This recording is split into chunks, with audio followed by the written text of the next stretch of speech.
Comment être rentier très vite?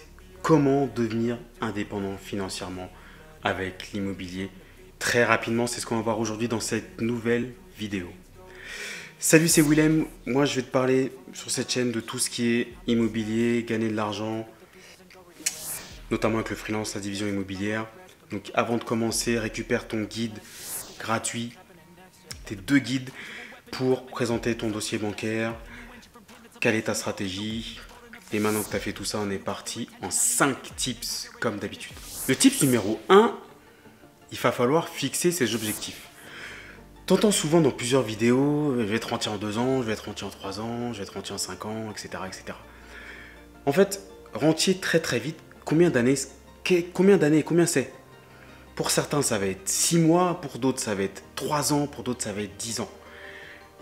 Même si c'est des années, c'est très très très vite. Il y en a qui bossent pendant 40 ans de leur vie à faire la même chose, d'accord? Donc ne te focalise pas sur l'autre il a fait 2 ans, l'autre il a dit c'est 3 ans, machin. Très très vite, pour moi, c'est quand tu mets quelques années, max, c'est hyper rapide. Donc il faut que tu calcules les dépenses que tu as chaque mois. Par exemple, tu as 3 000 € de dépenses pour faire tes vacances, payer ton loyer, toutes les dépenses obligatoires, les envies, etc.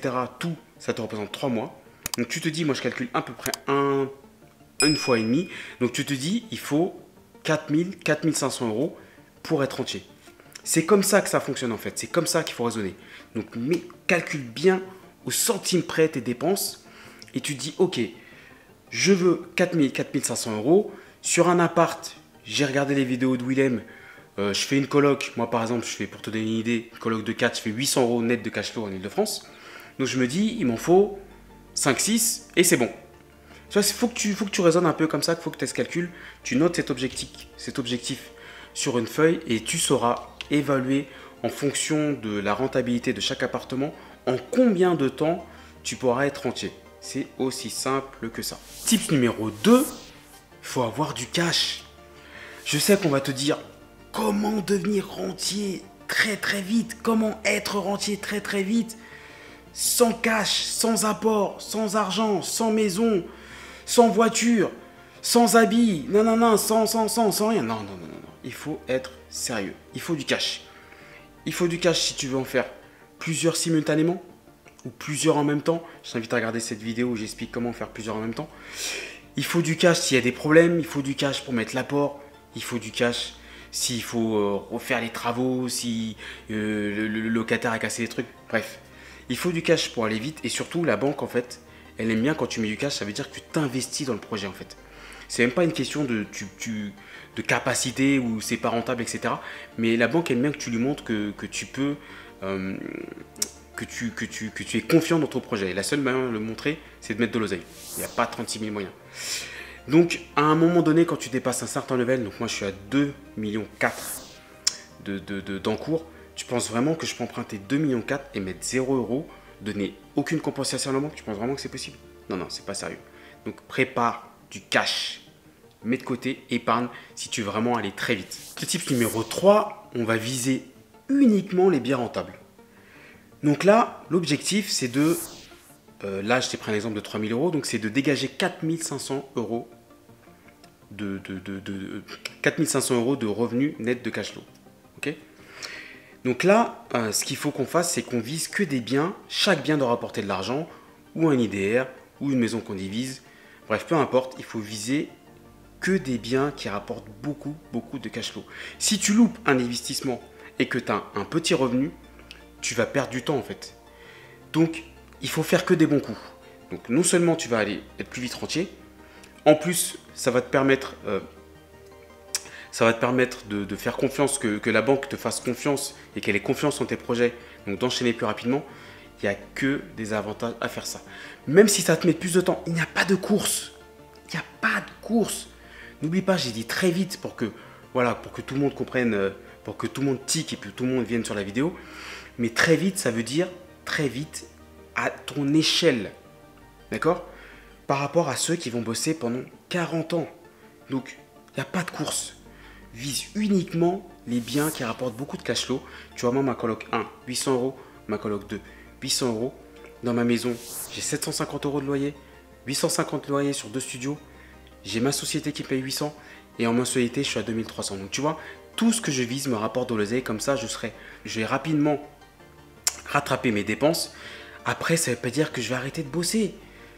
Pour moi, être rentier rapidement, ça veut dire, ok, je sais que tous mes revenus locatifs dépassent au moins 1,5 fois et après, j'ai le choix. J'ai le choix. Tip numéro 4, arbitrer. C'est très important d'arbitrer et d'anticiper.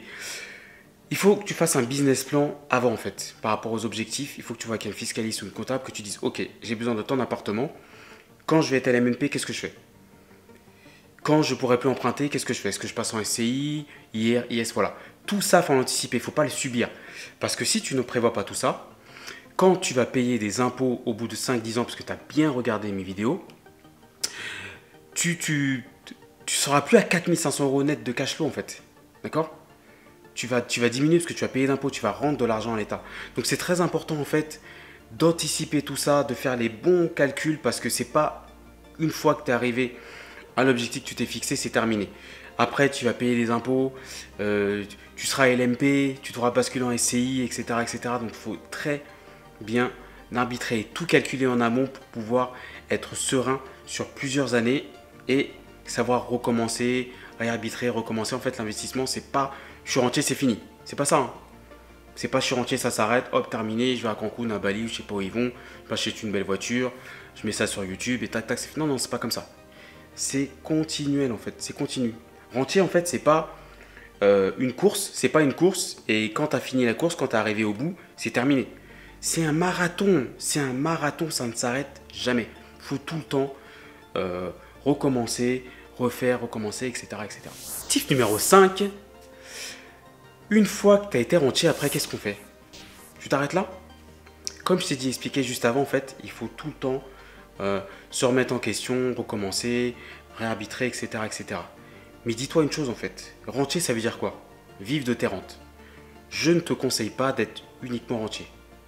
Il faut que tu aies absolument une activité à côté. Fais des tutos, fais des formations, fais du coaching, fais des prestations freelance. Il faut que tu aies des revenus à côté, en fait, pour assurer la banque. Donc soit tu te dis, je suis complètement rentier, ok, tu vis que de ça, tu fais que ça. Mais après, comment tu vas faire pour emprunter quand tu devras réarbitrer? Parce qu'il faut que tu revendes, que tu rachètes, etc. Comment tu vas faire pour acheter? Tu vas mettre tout ton cash? Donc voilà, moi la partie, le mode, je suis rentier, uniquement rentier 100%, non. Il faut toujours avoir une activité à côté, quelque chose à côté, d'autres types de revenus passifs, pas uniquement basés sur l'immobilier, parce que tu vas être bloqué au niveau de tes futurs emprunts bancaires. Merci d'avoir suivi la vidéo jusqu'au bout. Si tu as kiffé, tu peux liker, partager, n'hésite pas à t'abonner et à bientôt pour une prochaine vidéo. Ciao!